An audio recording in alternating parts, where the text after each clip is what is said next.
today.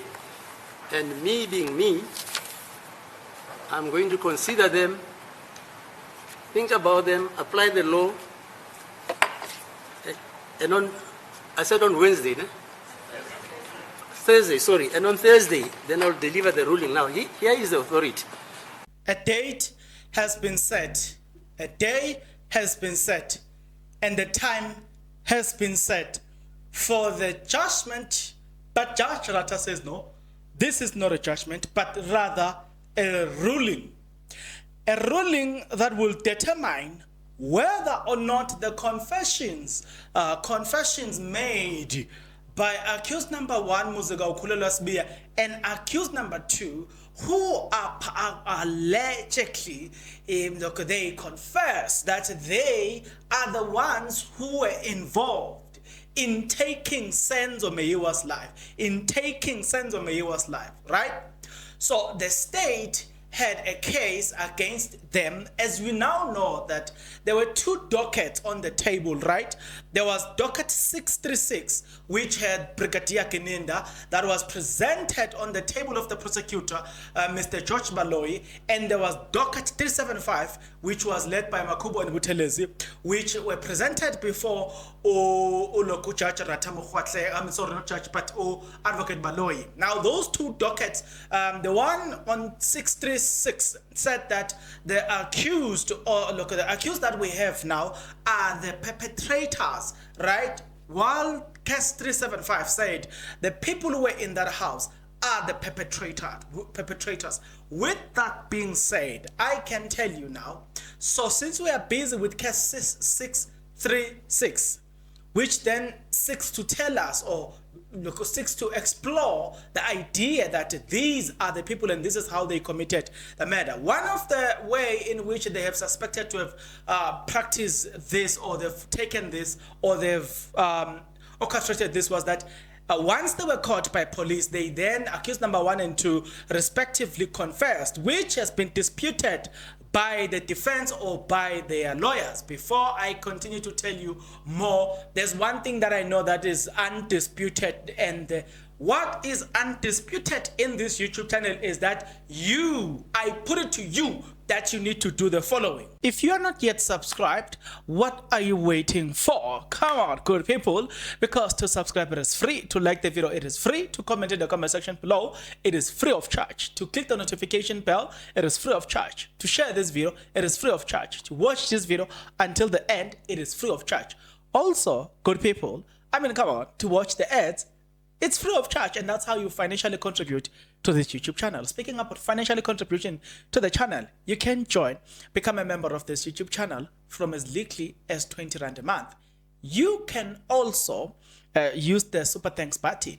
In case you don't want to do that, guys, there is a way where you can use my media company banking details to donate to the channel, and you know what I'm saying, will bring you more, and also guys want to buy more equipment. So the power is in your hands. Please do the honorable thing as we proceed, right? With that being said, we're gonna hear what Judge Ratha said in his own very mouth. But before I proceed with that, I would like to let you into this, something that is something that is of importance is this: the state has to prove its case beyond reasonable doubt. The question is, based on the evidence produced or presented before you, don't you have doubts that these are the right people? 2, the defense have to prove doubts in the evidence that is being produced by the state against accused number 1 to 5. Don't you think that they've successfully proved or produced or poked doubts in the evidence that the state has produced under the circumstances that they find themselves in? But before we go anywhere further, I would like you to listen to what Judge Ratha has got to say. I still have to go through the hits. I've gone through the hits. I've gone through all the evidence I showed your colleagues the other day. If you want to see it, we want now. all the evidence, I've gone through it. The only thing you can accuse me of not having fully considered, it's the submissions which were made today. And me being me, I'm going to consider them, think about them, apply the law. And I said on Wednesday, no? Thursday, sorry. And on Thursday, then I'll deliver the ruling. Now, here is the authority of what the authorities say about a ruling and a judgment and an order. Lastly, this is on page 654. Lastly, the provisional character of the ruling was not in order to await possible evidence to substantiate the ruling, as I understand the case of the Thuli. In my view, a ruling on admissibility is interlocutory and may later be reviewed. See, in this regard, R versus Musikiwa and others. 1965, 3 SA 529 SRA, a judgment of MacDonald AJP at 530 to 1, he said, "It is important to bear in mind that a ruling on admissibility is not final. Relevant evidence led in the main trial may be taken into account by the judge or magistrate when reviewing his decision on admissibility, no matter what the source of such relevant evidence might be. There is no reason why this should not also be the position when a trial within a trial is heard." So now that you understand what Judge Ratha has got to say. So we have seen, like, to be quite honest, we've been following the case from the main trial. It went into the trial within a trial, which its purpose was sought to prove whether or not the confessions by accused number 1 and 2 were free voluntarily, right? Because the requirement or the prerequisite for a person to make a confession, that confession has to be free and voluntarily. The person must be in his or her sober senses when they make the confession. Right now, we already know that on the day that accused number 2 went to confess to Ratha, he was not in his sober senses. That a point to begin with, because he had deprived sleeping, which is a fundamental right in this country.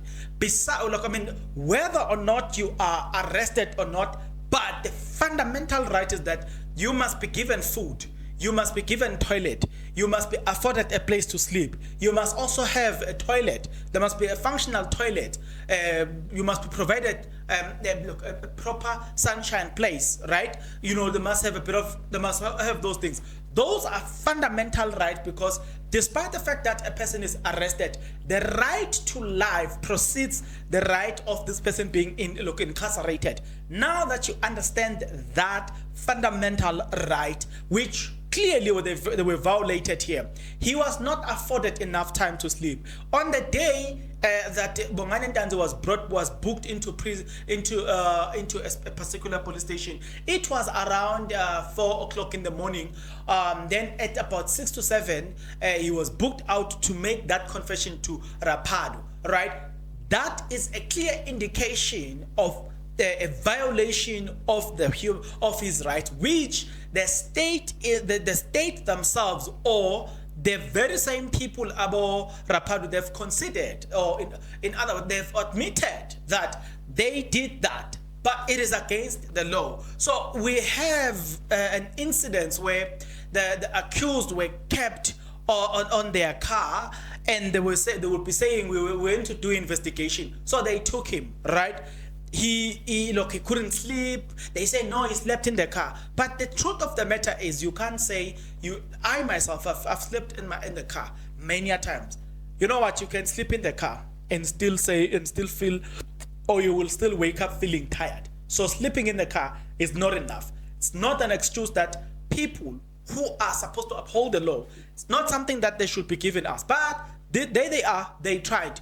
they tried shame to give us something of that nature, some sort of an excuse that seeks to say we did give him time or afforded him time to sleep, right? Those are some of the things that now we are to look into. Judgment, look, I mean, I was just referencing the point that it must be proven with, look, a state must prove its case beyond reasonable doubt. Right now, I've just proven doubt, right? Now, with that being said, I'm interested to know, or I'm interested to hear, what are you going to say? Now, the date in which this whole thing is going to take place on is the 14th of March 2024. Obviously, the ruling day is gonna will start at about 10 o'clock. The judge obviously will remain Judge Ratha. He said he will consider everything, and then on Thursday he will tell us whether or not the confessions are admissible or not admissible. That is what is going to happen. So when he makes that judgment, then we will then return back to the main trial, right? Because he said that we will then go back to the main trial and continue with the main trial. It is estimated that the main trial will take us from now until approximately October, if I'm not mistaken. That's what one lawyer in the Mayowa case told me. Would know. Here we are looking at somewhere around October. That is when we would have wrapped up everything. Now you have seen, indeed, just look at the number of witnesses that are yet to come, and also the defense will then call their own witnesses, and from thereafter arguments will start, as we have seen. And yeah, remember that those arguments are will be longer, because then they will start from when the trial starts, and they will go all the way, jump the trial within the trial, and then continue. So I'm foreseeing us spending days and days and days on arguments. And considering the fact that Advocate Baloyi's style of argument as well, that he reads an entire 500 pages, right? Now it's going to be 2,000 or 5,000 pages. So we're going to hear Baloyi reading 5,000 pages for us. Because it's going to be, look, at the end, he will summarize the entire case, right? Then he makes his argument. So you can already see, Gutia, during the argument, we will spend probably a month on the arguments alone. So this is to say, we are going to end this thing a bit far. Yeah, so I don't know what's your take. Thursday is just around the corner. We will wait. Hopefully it will find us still alive. They wouldn't have done any harm to us. Yeah, with that being said, I would like to stop it here with the hope that I'll see you on the next video. But until such a time, good people, please take care.